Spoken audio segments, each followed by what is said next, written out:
কিসের জন্য আপনাদের এখানে না, আমাদের ভারতবর্ষ আপনারা জানেন, আমাদের দেশ ভারতবর্ষ। এই ভারতবর্ষ হচ্ছে বিবিধের মাঝে দেখো মিলন মহান, একই বৃন্তে দুটি কুসুম, সবার উপরে মানুষত্ব তাহার উপরে নাই।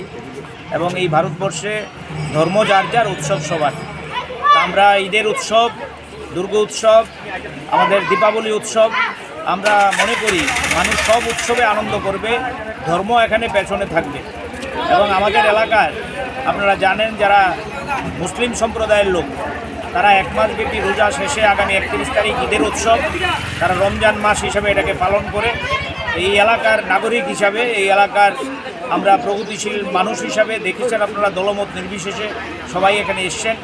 এই সম্প্রদায়ের মানুষকে তারা সারাদিন রোজা করার পর সন্ধ্যাবেলা ইফতার গ্রহণ করে, কিছু ইফতার সামগ্রী নিয়ে আমরা এই এলাকার চন্দ্রপুরের যে মসজিদ, এই মসজিদের মধ্যে আমরা এসেছি।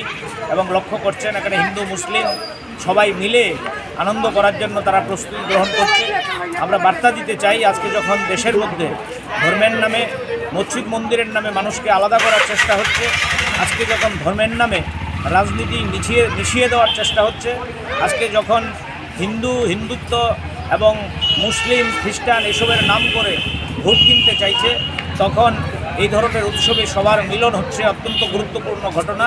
আমরা এই আয়োজন থেকে বার্তা দিতে চাই রাজ্যের মানুষের কাছে, দেশের মানুষের কাছে, সারা দেশে আওয়াজ উঠুক, ধর্ম যার যার, দেশ সবার।